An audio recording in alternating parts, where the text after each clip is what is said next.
बिस्मिल्लाहिर्रहमानिर्रहीम। तुर्की से अस्सलाम वालेकुम। मेरा नाम है Maliha Arif. Welcome to my YouTube channel. दूसरा प्रीवियस वीडियो में मैंने आप लोगों को बताया कि पिछला कुछ हफ्ता था, बच्चों की स्कूल की छुट्टियां थी, तो हम लोग मैं स्पेशली बिल्कुल ही बिज़ी रही। एक्चुअली नवंबर का जो मंथ होता है ये थोड़ा स्टार्ट में इस तरह बिज़ी होता है कि इसी मंथ में बड़ा जो बेटा है उमर, उसकी भी बर्थडे होती है, हस्बैंड की भी, और हमारी वेडिंग एनिवर्सरी भी। मेरी शादी को माशाल्लाह 12 साल हो चुके हैं। ऑनेस्टली स्पीकिंग ऐसे पर्टिकुलरली ख़ास एहतमाम से हम लोग अपनी एनिवर्सरी सेलिब्रेट नहीं करते, पर इस दफ़ा बस हस्बैंड को मैंने कहा कि मैं, आपको पता है कि मैं यूट्यूबर बन चुकी हूँ और मुझे नहीं पता कहीं बाहर लेके जाएं। ये मजाक कर रही हूँ आप लोगों से, ऐसा बिल्कुल भी नहीं। जस्ट हम लोग, ये जो पिछला हफ्ता वेकेशंस का था, तो मैंने बताया कि हम लोग थोड़ा सा यही अपनी सराउंडिंग में ही हैं। प्रीवियस वीडियो में मैंने इस एरिया का आप लोगों को टॉप से व्यू दिया था, जहाँ की लाइट्स आप लोगों ने प्रीवियस वीडियो में देखी थी। तो बस रात को खाने के लिए आए हुए हैं। पिछले कुछ अरसे पहले, 1-2 महीने पहले, तो ऑनेस्टली सच बताऊँ कि KFC हम शौक से खाते थे। KFC मुझे और हस्बैंड को पसंद था, पर अब ये सब चीज़ें बाइकआउट कर चुके हैं। तो यहाँ पे जो एक ब्रांड है चिकी विकी, इसकी बड़ी तारीफ़ सुनी थी, तो इसका खाना खाने आए थे। साथ ही आप लोग देखें, यहाँ पे एक मुझे रात को इंडियन रेस्टोरेंट मिला। मुझे नहीं समझ आ रही थी बाहर से देख के कि ये ओपन है या क्लोज, बट ये एक एरिया है, ये एरिया बशक शहर है और इसका एरिया है गुलित पार्क। हम उसके सराउंडिंग में हैं, तो उसके साथ साथ ही गुलित पार्क के कुछ रेस्टोरेंट्स और कुछ कैफ़ेज़ हैं, तो हम वहाँ मौजूद हैं। और बस रात को हस्बैंड के साथ निकले हुए थे। लेट नाइट नहीं है, बच्चों को सुलाने के बाद अप्रॉक्सीमेटली मेरी तरफ इस टाइम रात के 9:30 बज रहे हैं। अच्छा, इस्तांबुल में यहाँ पे ये है कि जिस तरह लाहौर, कराची में हम कभी लेट नाइट पे निकल जाएं 1:30-2 बजे, तो हम लोगों को मार्केट्स और एरियाज़ कुछ ओपन मिलते हैं। यहाँ पे ऐसा है कि जो मेन टूरिस्ट प्लेसेस होते हैं, जिस तरह हम कह लें सुल्तान अहमद इस्तांबुल का एक एरिया है तकसीम, वहाँ पे आपको कुछ कुछ पॉइंट्स या कैफ़ेज़ या कुछ जगह मिलेंगी ओपन, बट यहाँ पे ऐसा नहीं होता कि आपको हर जगह रात को 10 बजे के बाद ओपन मिले। इवन ये है कि जो अगर आपको फूड डिलीवरी करवानी है या कहीं से कुछ खाना ऑर्डर करवाना है घर पे एड्रेस पे, तो वो भी, उसके भी कुछ पर्टिकुलर टाइमिंग्स होते हैं। बस थोड़ा सा एक ये शुरू में बहुत ज़्यादा फील होता था कि 10 बजे, इवन जो कुछ पॉइंट्स है वहाँ पे तो 9 बजे ही स्टोर्स बंद हो जाते हैं, जिस तरह गवर्नमेंट फ्रेंचाइज स्टोर है। हमारा खाना आ गया है और एज़ ऑलवेज टिपिकल जिस तरह एक आदत डेवलप हो रही है, हस्बैंड को मैंने कहा मैं पहले इसकी वीडियो ले लूँ, इसके कैप्चर कर लूँ, और सराउंडिंग में हमारे कोई भी नहीं है। मे भी शायद इस साइड पर इतना ज़्यादा लोगों का आना नहीं है, पर इतना लेट नहीं है, 9:30-10 बज रहे हैं, बट हम लोग बस अकेले ही बैठे हुए थे। और हमें यहाँ कंपनी देने के लिए यहाँ पे ये बिल्ली मौजूद थी। जो लोग इस्तांबुल आ चुके हैं और यहाँ के एरिया से वाकिफ़ हैं, उनको पता है कि इस्तांबुल फ़ेमस है अपनी कैट्स के लिए, और इस टॉपिक पे मैंने एक वीडियो भी बनाई थी। तो बस खाने के बाद हम लोग इधर ग्लोरिया जीन्स आ गए थे, यहाँ कॉफ़ी ली। और अच्छा, मैं एक बात माँ होते हुए शेयर कर रहा हूँ। ऑनेस्टली बच्चों के साथ डेफिनेटली एक टाइम होता है जहाँ बच्चों को मिस करते हैं, और ये ऐसा भी है कि हम माएँ, जब हम औरतें जब माएँ बन जाती हैं, तो यकीन करें कि चाहत बहुत होती है कि अकेले जाएं या एक पीस टाइम गुजारें, पर एक टाइम पे यकीन करें बैक ऑफ द माइंड ना बच्चों का ख्याल दिमाग में रहता है कि बच्चे नहीं हैं सराउंडिंग में, कोई भी बच्चा मौजूद नहीं है। बट मैं एक बात बड़ी एक ओपनली एडमिट करूँगी कि यस, एक सुकून का एहसास होता है आपको। एक सिर्फ माँ नहीं, माँ बाप दोनों को एक थोड़ा सा रिलैक्स टाइम चाहिए होता है। तो यहाँ पे मैं छोटी सी आज की वीडियो में एक ये बात ज़रूर शेयर करूँगी कि बेशुमार कुछ ऐसी बातें होंगी। ऑफ कोर्स मियाँ बीवी डिफरेंस ऑफ ओपिनियन होता है, आर्गुमेंट होता है, बट एक बात हस्बैंड बहुत ओपनली सबके सामने एडमायर करते हैं, और मैं आप लोगों से शेयर करना चाहूँगी कि मेरा जो एक ये स्टार्ट से डे 1 से आदत थी बच्चों को टाइम पे सुलाने की, इसको हस्बैंड ने बहुत हमेशा एडमायर किया। और यहाँ मैं ये एक बात आज मैंने सोचा कि मैं आज की वीडियो में थोड़ा सा इस पे डिस्कस करूं आप लोगों से कि मेरी छोटी बहन है, स्वीडन में होती है, वो बहुत ज़्यादा कहती है, मेरा जो बहनोई है, कि बड़ा एक मजाक में एक सवाल होता है कि मेरे पास ऐसी कौन सी गीदड़ सिंगी है कि मैं बच्चों को टाइम पे सुला देती हूँ। एक्चुअली डे 1 से मेरे बच्चों का मैंने, इवन जो मेरा बड़ा बेटा जब पैदा हुआ, तो स्टार्ट से ही 1 साल 1.5 साल 2 साल का हुआ तो इनकी आहिस्ता आहिस्ता मैंने नींद की ऐसी रूटीन बनाई कि ये लोग 8:30 बजे बेड पे होते थे, पूरा दिन एक्टिव रहते थे।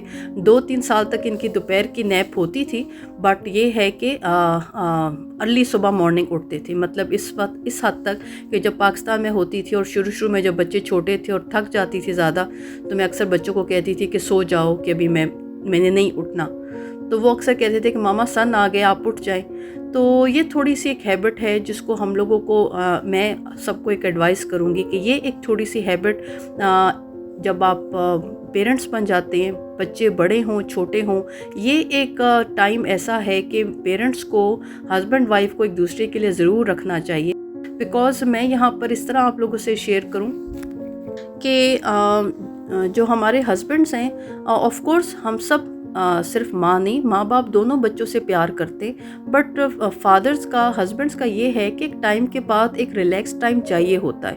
अगर मैंने अक्सर फैमिलीज़ में, अपने close near by family friends में, फैमिली में देखा है कि लेट नाइट तक, इवन 12-1 बजे तक बच्चों की एक्टिविटी चल रही होती है, एंड मियाँ बीवी, माँ बाप, वो कहते हैं नहीं बस बच्चों के आगे बैठे होते हैं, मतलब उनकी कोई अपनी एक्टिविटी नहीं होती। आपको अपने लिए एक मी टाइम ज़रूर चाहिए होता है। तो मेरी छोटी सी एक ये है सजेशन कह लें कि एक ये एस्पेक्ट ज़रूर लाइफ में थोड़ा सा रखना चाहिए कि बच्चों की एक रूटीन हो। एक तो ये फ़ायदा बच्चों के हेल्थ वाइज बहुत इंपॉर्टेंट है, उनकी नींद कंप्लीट होगी, उनकी ग्रोथ एंड उनके बाकी सारे जो एस्पेक्ट्स हैं वो बहुत हेल्दी रहेंगे। बट इसका एक सबसे इम्पॉर्टेंट आस्पेक्ट जो मैंने थ्रू आउट अपनी 12 साल की शादीशुदा ज़िंदगी में फ़ील किया कि हम लोगों का बच्चों के पेट का टाइम पे सो जाने पे हम लोग, बेशक मैं इस पे लेटर ऑन अपनी वीडियोस में बात करूँगी, मेरा दूसरा बेटा ऑटिज़म स्पेक्ट्रम पर है, उसकी वजह से कुछ दिन नहीं, मोस्टली दिन ऐसे होते हैं कि बहुत स्ट्रेसफुल होते हैं और उसके साथ हैंडल और मैनेज करना बहुत डिफ़िकल्ट हो जाता है।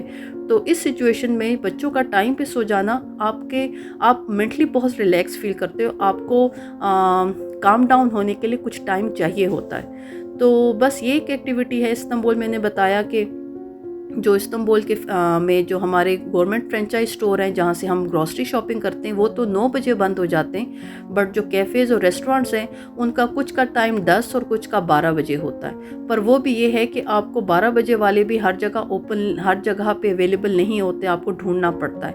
और 12 बजे के बाद तो यकीन करें कि हार्डली इम्पॉसिबल है कि आपको कहीं बाहर खाना खाने हो और आपको ईज़िली मिल जाए स्पॉट। जो टूरिस्ट प्लेसेस होते हैं वहाँ पे सिचुएशन फ़र्क है, तकसीम या सुल्तान अहमद एरिया। तो बस ये है मेरी तरफ एक्टिविटी। जी व्यूअर्स, बस हम लोग घर आ गए थे और यहाँ पे बस हम लोग बैठे अपना ड्रामा देख रहे थे। ये एक टर्किश ड्रामा स्टार्ट किया मैंने। प्रोडक्शन टीम है ये आई यपम की। इससे मेरी बड़ी स्पेशल एक अटैचमेंट, एक एसोसिएशन है। जब 7 साल पहले मैं आई थी टर्की तो इसके ड्रामास देखने स्टार्ट किए और यकीन करें कि बहुत एक्सेलेंट टाइम गुजरता है। आप लोग को इस तरह बताऊं, पाकिस्तान में रहते हुए आप सब लोगों को एक टर्किश ड्रामा का पता होगा, इश्क ममनू। ये इसी प्रोडक्शन टीम का था, आई यपम का ये ड्रामा है, मैंने स्टार्ट किया और बस मेरी तरफ 11:30-12 बज रही हैं और बस खाने के बाद ये देखिए कोल्ड ड्रिंक है, ये एक टर्किश ब्रांड है, क्राउन कोला, कोका कोला, सब चीज़ें बैन की हुई हैं। अच्छा टेस्ट है इसका, थोड़ा टेस्ट डेवलप करने की ज़रूरत है। मेरी तरफ बस घर पहुँचे तो बारिश शुरू हो गई, 11:30-12 बज रहे हैं और अच्छा हल्का सा थोड़ी सी ठंडक है, दूसरा प्रॉपर सर्दी शुरू नहीं हुई। पर ये रोड्स पे मैं आप लोगों को जूम करके दिखाती हूँ, रोड्स गीली हैं, बारिश शुरू हो गई है और बस हम लोग घर आ गए। बच्चों को मैंने देखा बच्चे सो रहे हैं और ये है बस बच्चों की तरफ एक्टिविटी। ये है कि अल्हम्दुलिल्लाह का शुक्र है बच्चे अपनी रिलैक्स कंफर्टेबल सो रहे हैं। मेरी तरफ कल छुट्टी है बच्चों की तो मैं रात को थोड़ा लेट नाइट तक जागूंगी और बस ये टर्किश ड्रामा चल रहा है, इसके साथ बहुत एक अच्छा टाइम गुजर रहा है। जी व्यूअर्स, ये जो स्क्रीन पे आप लोग ये दोनों मेल और फीमेल एक्टर्स देख रहे हैं, इन दोनों को आप लोगों ने पाकिस्तान में ड्रामा देखा गया मेरा सुल्तान, उसमें आप लोगों ने इनको देखा होगा। सीनियर एक्टर्स हैं, दोनों एक्सेलेंट एक्टर्स हैं। ये जो मेल एक्टर है इन्होंने मेरा सुल्तान का रोल प्ले किया ड्रामे में, तो इनकी अच्छी खासी बड़ी दाढ़ी थी, बेर्ड थी, तो थोड़ा सा आइडेंटिफाई करना थोड़ा सा मुश्किल होगा। बट ये जो मेल एक्टर हैं इन्होंने मेरा सुल्तान का रोल प्ले किया और जो फीमेल एक्टर है इनको भी आपने सुल्तान ड्रामे में देखा। तो एक्सीलेंट ड्रामा है, बाबिल है। मैं टर्किश ड्रामा पे फिर दोबारा कभी बात करूँगी, बट ये एक ड्रामा है, अगर आप लोग देखना चाहें, जिनको थोड़ी बहुत टर्किश लैंग्वेज की नो हाउ है, तो ये ड्रामा मैं आप लोगों को ज़रूर रेकमेंड करूँगी। एंड आप लोग कमेंट्स में बताइएगा आप लोग को ये ड्रामा कैसा लगा। तो ये थोड़ी सी बस मेरी एक्टिविटी चल रही है आजकल, और बस वेकेशंस ख़त्म होने वाली हैं, बच्चों की छुट्टियां ख़त्म होने वाली हैं और वापस अपनी रूटीन में मैं वापस आ जाऊंगी। ये एक्चुअली प्रीवियस वीडियो का ही सीक्वल है। प्रीवियस वीडियो थोड़ी लंबी हो जाती है, दैट्स वाई मैंने उसको कट ऑफ कर दिया और इसको सेपरेट वीडियो बनाया, आप लोग के साथ शेयर किया। तो बस आज की मेरी जो वीडियो थी उस पर मैंने ये एक आस्पेक्ट ज़रूर शेयर करना था। आई रिपीट, एज पेरेंट आप लोग अपने लिए ज़रूर टाइम निकालें, अपने बच्चों की एक रूटीन और एक स्केड्यूल उनका प्रॉपर मेंटेन रखना बहुत ज़रूरी है। थोड़ा सा इस पे थोड़ी मेहनत करनी पड़ती है, स्पेशली जो यंग पेरेंट्स हैं, बट यकीन करें आप लोग यंग पेरेंट्स हैं और इस एस्पेक्ट पे अगर ध्यान दें तो इन फ्यूचर आप लोग बहुत ज़्यादा यकीन करें आप इंजॉय करेंगे, बिकॉज़ ये एक ऐसी एक एस्पेक्ट है कि आप लोग अपने बच्चों के फ्यूचर पे और अपने ख़ुद के फ्यूचर पे इन्वेस्ट कर रहे हैं। जी व्यूअर्स, मेरी आज की वीडियो यहाँ पे एंड होती है। नेक्स्ट कमिंग वीडियो में मैं आप लोगों से एक और अपना टूर शेयर करूँगी। मेरी आज की वीडियो आप लोगों को पसंद आई हो, please don't forget to give the thumbs up, do subscribe my channel and share my content with your friends and family. Thank you so much for watching. See you all in my next video. Allah Hafiz.